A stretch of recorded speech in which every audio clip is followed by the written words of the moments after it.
السلام علیکم ورحمۃ اللہ وبرکاتہ۔ نحمده ونصلی علی رسولہ الکریم، اما بعد فاعوذ باللہ من الشیطان الرجیم، بسم اللہ الرحمن الرحیم۔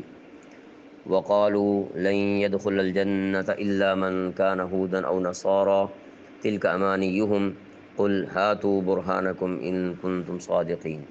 صدق اللہ العظیم۔ آج انشاءاللہ کلپ نمبر 70 میں سورۃ البقرہ کی آیت نمبر 111 سے پڑھیں گے۔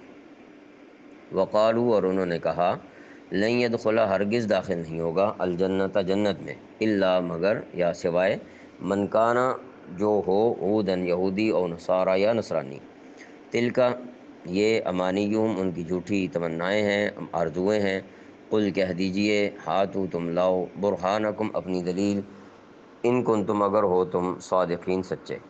وقالو لن يدخل الجنت الا من کان ہودن او نصارا، اور یہ کہتے ہیں، یعنی مراد یہودی اور عیسائی، کہ جنت میں سوائے یہودیوں یا عیسائیوں کے کوئی بھی ہرگز داخل نہیں ہوگا۔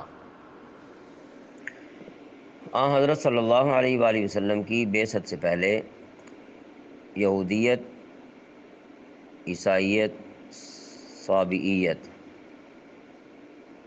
یعنی یہودیت تورات کو ماننے والے، عیسائیت انجیل والے، اور صابئیت زبور والے، یعنی حضرت داؤد علیہ السلام والے کو ماننے والے، یہ سچے مذاہب تھے۔